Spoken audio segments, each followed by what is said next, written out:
నమస్కారం, నా పేరు త్రిష. ఛానల్ 9 న్యూస్ కి స్వాగతం. ముందుగా హెడ్లైన్స్. వెంకటగిరిలో జడ్జి ఆకస్మిక తనిఖీలు. నెల్లూరు విఆర్ మున్సిపల్ హైస్కూల్ను తనిఖీ చేసిన పర్వతరెడ్డి చంద్రశేఖర్ రెడ్డి. సిఎస్ఆర్ ఫండ్స్ను సద్వినియోగం చేసుకోండి సోమిరెడ్డి. శాంతియుత ర్యాలీకి పోలీసుల అడ్డంకులు.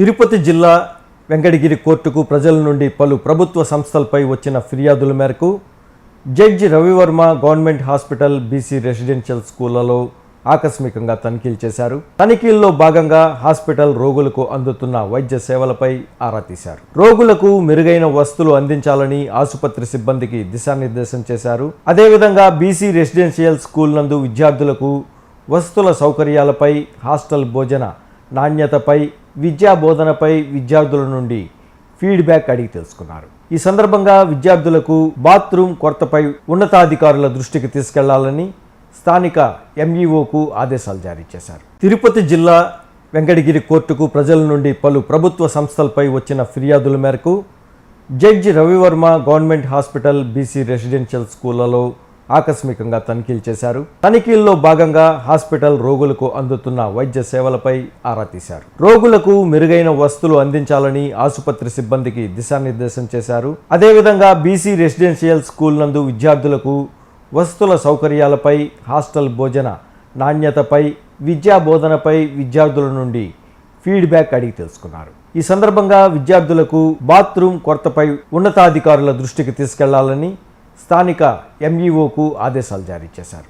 ఈరోజు మన వెంకటగిరిలో ఉన్న మండల్ లీగల్ సర్వీస్ అథారిటీస్లో ఒక ఈ హాస్పిటల్ ట్రీట్మెంట్ సరిగా లేదని చెప్పి వచ్చిన ఒక కంప్లైంట్ మేరకు మనం ఈరోజు ఇక్కడ హాస్పిటల్ తనిఖీకి రావడం జరిగింది. ఇక్కడ అంతా పరిశీలించాము. ప్రధానంగా చూస్తే ఇక్కడ స్టాఫ్ కొంచెం తక్కువగా ఉన్నట్లుగా తెలుస్తుంది.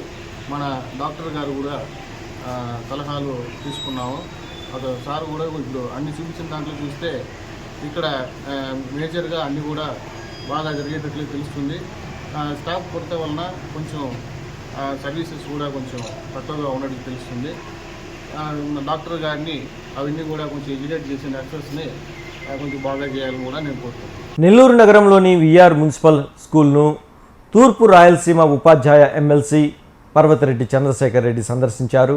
పాఠశాలలో టీచింగ్ సిబ్బంది వివరాలను, బోధనా పద్ధతులను ఉపాధ్యాయులను అడిగి తెలుసుకున్నారు. అనంతరం భోజనం వడ్డించే సిబ్బందితో మాట్లాడి ఆహార నాణ్యతా ప్రమాణాలను అడిగి తెలుసుకున్నారు. విద్యార్థులకు వసతుల పరంగా ఎటువంటి లోపం ఉండకూడదని ఆయన ఆదేశించారు. నెల్లూరు నగరంలోని విఆర్ మున్సిపల్ స్కూల్ను తూర్పు రాయలసీమ ఉపాధ్యాయ ఎమ్మెల్సీ పర్వతరెడ్డి చంద్రశేఖర్ రెడ్డి సందర్శించారు. పాఠశాలలో టీచింగ్ సిబ్బంది వివరాలను, బోధనా పద్ధతులను ఉపాధ్యాయులను అడిగి తెలుసుకున్నారు. అనంతరం భోజనం వడ్డించే సిబ్బందితో మాట్లాడి ఆహార నాణ్యతా ప్రమాణాలను అడిగి తెలుసుకున్నారు. విద్యార్థులకు వసతుల పరంగా ఎటువంటి లోపం ఉండకూడదని ఆయన ఆదేశించారు. నెల్లూరు వరకుటపాడు మండలం జంగారెడ్డిపల్లి గ్రామంలో మైనింగ్ ప్రక్రియను వెంటనే నిలుపుదల చేయాలని మైనింగ్ వ్యతిరేక జేఏసీ కమిటీ ఆధ్వర్యంలో శాంతియుతంగా ర్యాలీ నిర్వహించారు. మహిళలు, గ్రామ పెద్దలు రోడ్డు మీద, వీధులలో శాంతియుతంగా మైనింగ్ వ్యతిరేకంగా నినాదాలు చేస్తూ ర్యాలీ చేపట్టారు. పశువులకు, జీవాలకు మేతగా ఉపయోగపడే పల్లతిప్ప కొండకు మైనింగ్ అనుమతులిచ్చి జీవరాశులకు, పర్యావరణానికి ముప్పు కలిగించే విధంగా అధికారులు వ్యవహరించడం మంచి పద్ధతి కాదని వారు డిమాండ్ చేశారు. ఆవేదన వ్యక్తం చేస్తున్నారు. కేవలం మామూలు కాదు, ఇక్కడ నుంచి వచ్చింది కాదు, ఇంకొక మనుషులు ఏదో మేమేదో ముప్పు పొందడానికి కాదు. ప్రజల ఆక్రందన, ఆవేదనతో కూడినటువంటి మైనింగ్ ని పూర్తిగా ప్రభుత్వం ఉపసంహరించుకొని మరొక అవకాశం రీకాల్ చేస్తే ప్రజల సమస్యలు చెప్పేదానికి అవకాశం ఉంటుందని కలెక్టర్ గారు కూడా చెప్పడం జరిగింది. గౌరవ ఎమ్మెల్యే గారు కూడా మా యొక్క ఉత్తరం వాళ్ళు తెలియజేశారు. కాబట్టి తదుపరిగా ప్రభుత్వం ఇచ్చేటువంటి అల్టిమేట్గా ఏదైనా ఉందో దానికి మేము శాంతియుతంగా నిరసన తెలిపి ఖచ్చితంగా ఈ సమస్యకి పరిష్కారం చూసే విధంగా ఈ పోరాటం అయితే ఉధృతం చేసే కార్యక్రమం చెప్తాం. కానీ పూర్తిగా తీర్మానం తయారు కాలేదు. అది కొంచెం వాస్తవంగా ఇది ప్రజా సమస్య తప్ప ఇంకోట్లేదని మీరు ఇంతమంది ప్రజలు చూడండి. ఇక్కడ ఎంతమంది ఆడవాళ్ళు ఈ టైంలో పని పాట లేకుండా వచ్చారు. ఎండ తీవ్రత ఉన్నా కూడా ప్రజల కంటే వాళ్ళ భవిష్యత్తులో ఇటువంటి ప్రభావం ఒకసారి లీజుగా అనుమతిస్తే ఆ ప్రాంత ప్రజలు ఏమవుతారో అనేకమైన మైనింగ్లు మీరు చూస్తుంటారు. అదే మైనింగ్ చేస్తే ఆ ప్రక్కనే ఉన్నటువంటి ఎస్సీ కాలనీకి సంబంధించి కావచ్చు, బీసీలు యాదవులు కావచ్చు, ఓసీ ఖమ్మం సంబంధించి అందరూ కూడా ఈరోజు శివాలయం 500 సంవత్సరాల శివాలయము ఈరోజు ఈ మండలంలో కూడా మంచి పేరు పొందినటువంటి శివాలయం ఇది. అనేక 500 సంవత్సరాలని మన ప్రజలు ముక్తి కట్టడం చెప్తున్నారు. చరిత్ర కలిగినటువంటి ఒక శివాలయాన్ని ఈరోజు బ్లాస్టింగ్ లో మీరు దాన్ని తోలు చేస్తే మనోభావాలు దెబ్బతినని అడుగుతా ఉన్నాను. ఆ డివిజనల్ గా ఇంత ప్రాబ్లం అవుతుందని చెప్తున్నాను. 24వ తేదీ జరిగినటువంటి ప్రజాభిప్రాయ సేకరణలో భాగంగా మైనింగ్ కోసం వచ్చినటువంటి అనుమతుల్ని పూర్తిగా రద్దు చేయాలని గ్రామ పంచాయతీ ప్రజలందరూ ముక్త కంఠంతో దాన్ని వ్యతిరేకించడం జరిగింది. ఆ రోజు సబ్ కలెక్టర్ గారు వారికి అనుకూలంగా దాన్ని అధికారులు చేయడం వల్ల మా యొక్క మనోభావాలు దెబ్బతిని ఈరోజు 25వ తేదీ నుంచి ఇప్పటి వరకు ప్రజా వ్యతిరేకతని మేమందరం కూడా రాష్ట్ర ప్రభుత్వం తెలియజేసే కార్యక్రమం చేస్తున్నాం. ఒక్కసారి అనుమతులు కానీ ఇస్తే మైనింగ్ వస్తే ఆ యొక్క ఇల్లులో బీటులు బారి సమాధులు మధ్యలో వాళ్ళు ప్రాణాలు అయ్యే కార్యక్రమం ఉందని మీకు తెలియజేస్తున్నాం. అదేవిధంగా అక్కడ ఉన్నటువంటి 2 రోజుల నుంచి 500 కుటుంబాలు మొత్తం కలిసి పూర్తిగా వినాశనానికి గురయ్యి వాళ్ళకి రోగాలు వచ్చి తీవ్రమైనటువంటి అనారోగ్య పాలయ్యే కార్యక్రమం ఉంది.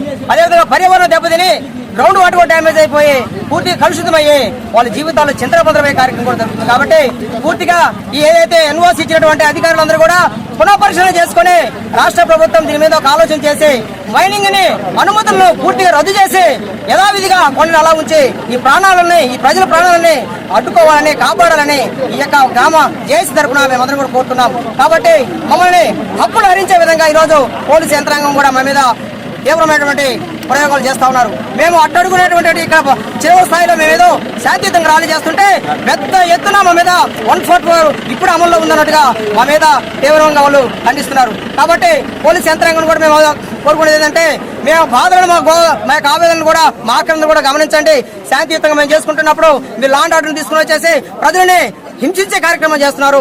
ఇది బాధాకర విషయం అని కూడా ప్రజలకి మేము తరపున మేమందరూ తెలియజేస్తున్నాం. కాబట్టి ఈ మానవీయతమైనటువంటి పర్యావరణం దెబ్బతింటున్నప్పుడు పూర్తిగా ఆరోగ్యాలు బాధపడుతున్నప్పుడు మీకు ఎలా నిద్రపడుతుందని అడుగుతా ఉన్నాము. సొంతూరు తాళ్లపూడికి 2 కోట్ల రూపాయల ఎంపీ ల్యాండ్స్ ఇచ్చిన విజయసాయి రెడ్డికి ధన్యవాదములని, పెండింగ్లో ఉన్న ఆ నిధుల కోసం అధికారులతో మాట్లాడి అవసరమైన చర్యలు చేపట్టామని, త్వరలోనే రోడ్డు తదితర పనులు ప్రారంభిస్తామని సర్వేపల్లి ఎమ్మెల్యే సోమిరెడ్డి చంద్రమోహన్ రెడ్డి అన్నారు.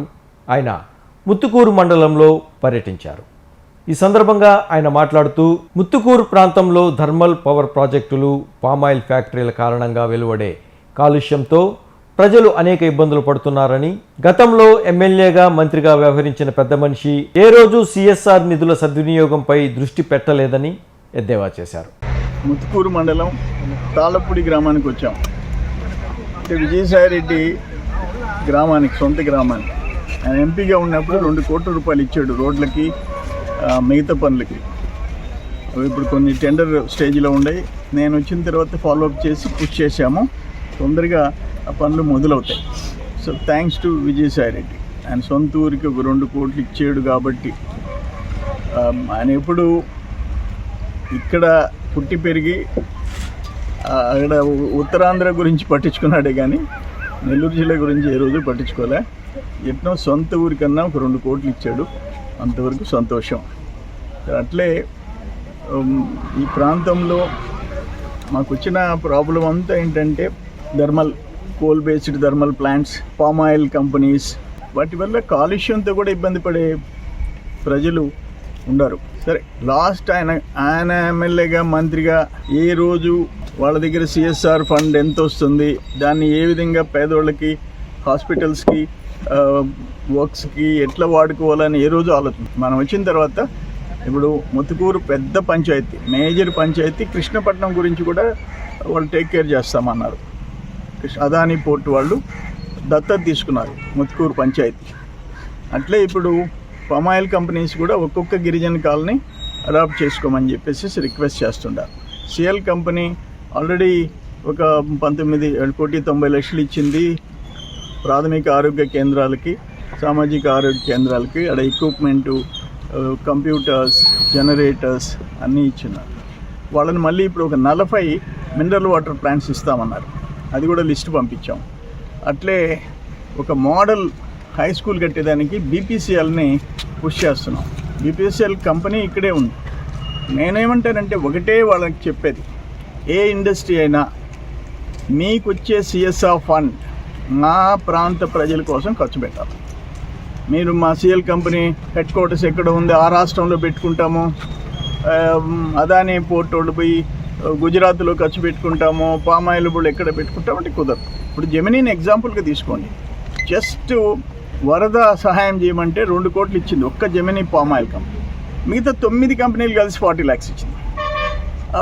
అట్లే ఇప్పుడు దత్తత తీసుకోమని చెప్పా.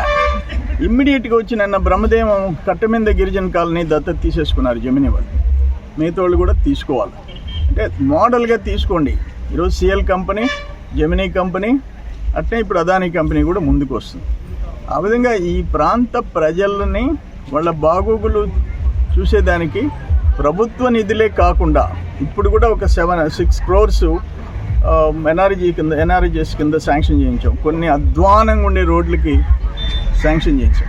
ఇప్పుడు అన్నీ వాటన్నిటిని హ్యాండ్ అవుట్ చేసుకుని పనులు చేయబోతున్నాం.